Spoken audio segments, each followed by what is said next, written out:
지난번 집중호우 때 서울 강남의 도로와 주택가가 순식간에 물바다로 변했습니다.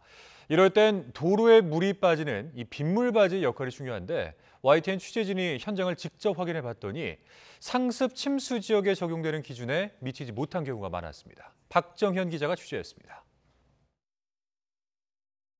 한 남성이 맨손으로 빗물바지 덮개를 번쩍 듭니다. 하수구를 막고 있는 쓰레기들을 직접 치우기 위해서입니다. 이 남성 덕분에 물이 빠졌다며 지난 9일 인터넷에 올라와 화제가 된 사진입니다. 빗물바지는 도로에 물이 고이지 않도록 하수구 아래로 내려보내는 역할을 합니다. 따라서 쓰레기가 쌓여 있으면 물이 빠지지 않고 역류할 수 있습니다. 이번 폭우로 침수 피해를 입은 서초동 건물입니다. 양수기로 건물에 차올랐던 물을 빼는 작업이 한창인데 빗물바지가 물을 다 처리하지 못해 이렇게 바닥에 물이 흥건한 상황입니다. 빗물바지는 일반 지역에선 10m 이상 30m 이하 간격으로 설치하도록 되어 있는데 강남과 같은 상습 침수 지역에선 10m 미만의 간격으로 설치할 수 있도록 법에 규정되어 있습니다. 그렇다면 이번에 집중 피해를 본 강남 지역은 어떨까? 물바다로 변했던 서초대로 일대의 빗물바지 간격은 대부분 10m 넘게 떨어져 있었습니다.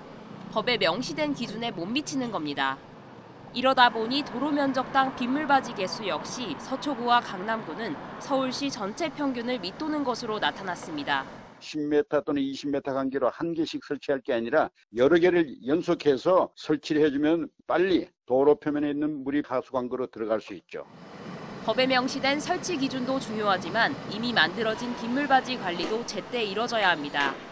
빗물바지에 쓰레기가 있을 경우 침수가 3배가량 빠르게 진행되는 것으로 조사됐습니다. 담배꽁초하고 비닐봉지, 과자 봉지 같은 쓰레기 같은 게 이제 빗물바지 내부에 들어가 있으면 이제 바로 침수가 되는 걸로 이제 분석이 됐고요. 법에 명시된 빗물바지 설치 기준과 관리는 단순 권고사안이 아닙니다. 이번 집중호우 때 드러났듯이 시민의 안전과 소중한 재산 보호를 위해선 기준에 맞는 추가 설치가 반드시 이뤄져야 할 것으로 보입니다. YTN 박정현입니다.